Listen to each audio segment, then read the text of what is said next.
morning. It is November 16th, 2021, and I'm coming to you guys today to talk about forgiveness.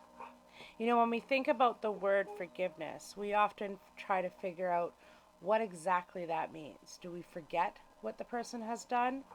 Do we just cut it off and let it go? Forgiveness is not meant to be for just that person. Forgiveness is also for us. And I apologize for the squeaky toy that's going on in the background. That is Bella agreeing with what I'm talking about. Um,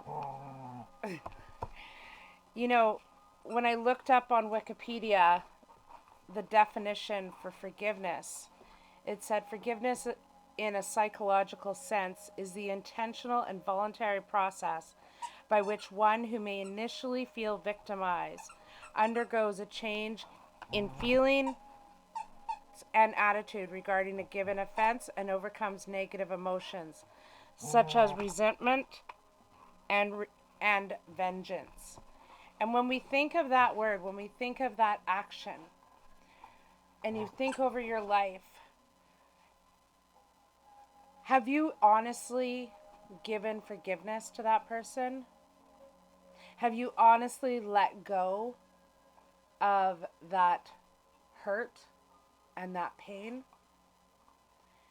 One of the things that I've learned over the years is that if I don't provide forgiveness, and I don't have to physically go to that person and say, I forgive you, but if I don't go into a place, a conscious, self-conscious or subconscious level of letting go, of releasing that hurt, then that hurt, it wells up inside you. It takes over and it makes it difficult to move forward. I took a course years ago to be forgiven, to let go, to release. And I took a course on understanding forgiveness. And there were some questions that we were given in that process. And I just want to go over these with you. And I want you guys to truly answer these questions quickly with the first thing that pops into your mind. All right? And there's just about a dozen questions. But this is what I want you to do today as you're listening to this. So the first question is, how is lack of compassion showing up in your life? How is judgment showing up in your life?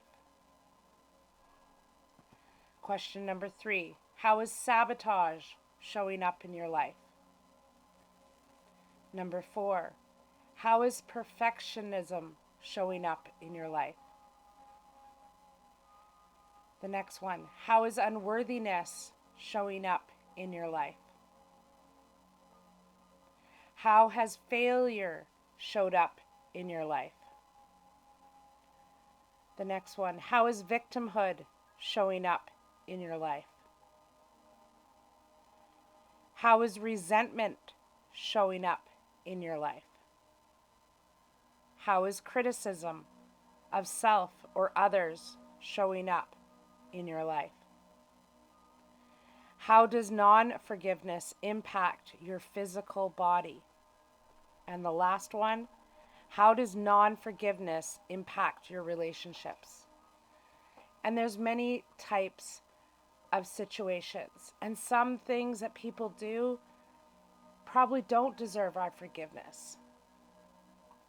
But if we hold on to that anger, that hurt, that pain, it will affect us long term and in the short term.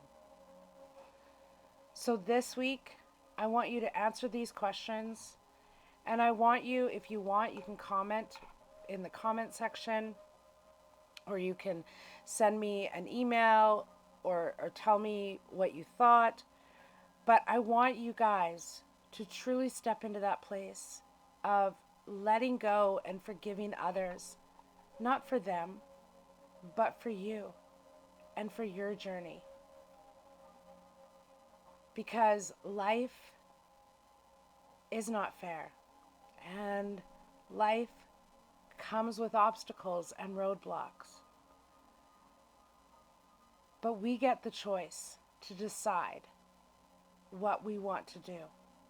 You get the choice to forgive or not. And I hope after this that you will find a place in your life to truly let go, to truly forgive someone. And if it for any other reason, just for yourself and your journey. Stop holding yourselves back.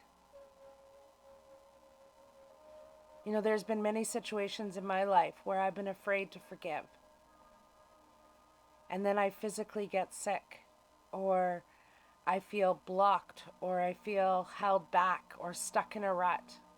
But when I truly, authentically went into a place, I'm not saying we have to forget what someone did, but we do have to forgive.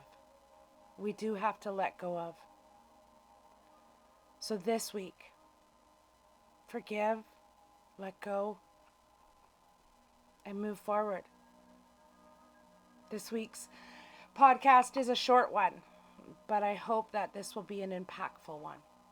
And I hope you will begin to forgive yourself as well as others.